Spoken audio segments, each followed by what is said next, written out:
This screencast is going to talk about how you record your RHS expectations or school-wide goals scores, both in terms of your ongoing formative assessment and your final summative score for each student. The first thing you're going to do is make sure that in your categories, I'm going to click on content in this case, that any standard that you might want to use, doesn't mean you have to use on each assignment, but if there's a possibility, I might use each reading and writing assessment standard on my, which category was it in, content category. I'm going to select them all here. And if I'm going to give it a score towards their term score, I'm going to make sure I check in that box also. So I need to do that for each of the categories that I have where I might use it. And you can see where I've already set this up. I made them all available on both content and writing, and not on speaking, listening, work habits, and so on. If you watch the screencast on setting up the gradebook, you saw this process at that time. So I'm going to go back to my assignment list. My grade calc options, you see when I click show, I'm using the power law for all of them. And once again, go back to my assignment list. So now I'm glad to be back. Is again going to be one of these common assessments where we're going to measure students' progress on school-wide goal of writing. So as I create this, I'm going to come down here, and you can see I've selected each of the three areas. Evidence interpretation uses the rubric, grammar usage mechanics uses the rubric, and organization using the rubric.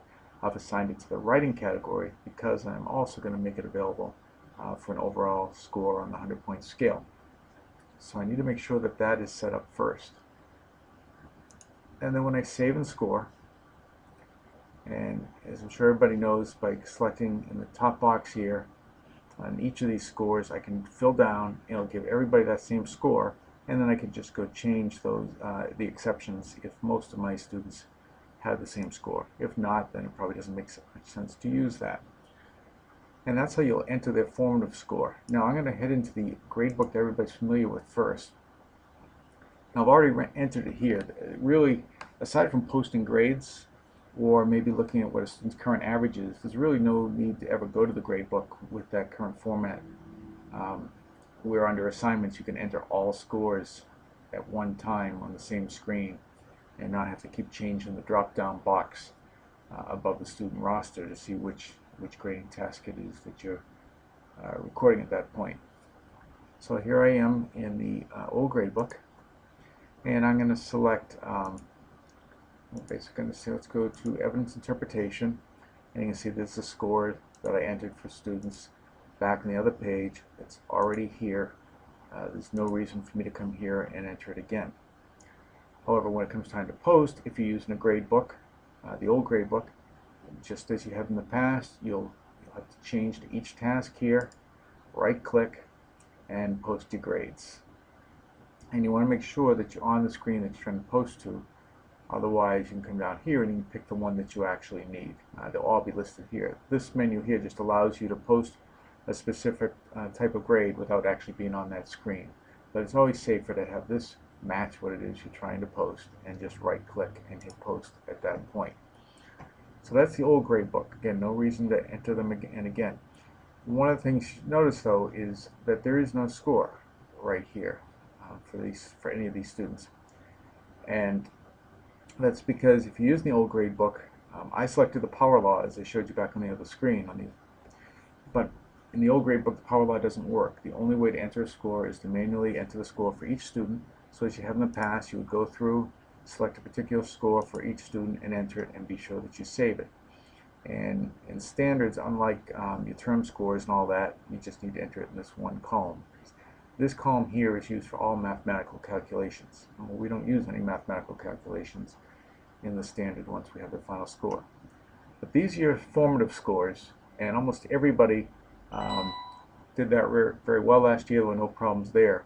Where we had problems where people forgot to go in at the end of the course. You only do this one time per course. So either each term if it's a quarter course, term 2 of 4 if it's a semester, or term 4 if it's a year long, and enter in your final summative score. And that's the component or the piece that a lot of people did miss last year.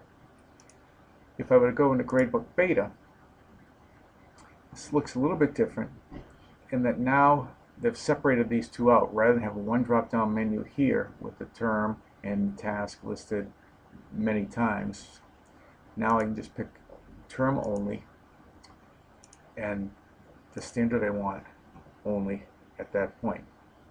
And you can see, because I selected the power law, it's given each student a proficiency estimate already.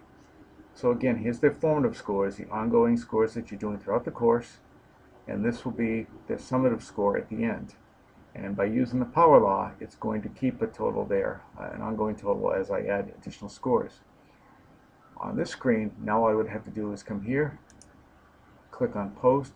I want it to go from Term 2 organization to Term 2 organization. Yep, that's what I want. So I'm going to click OK. Boom, the score is posted. And of course, always save as you exit.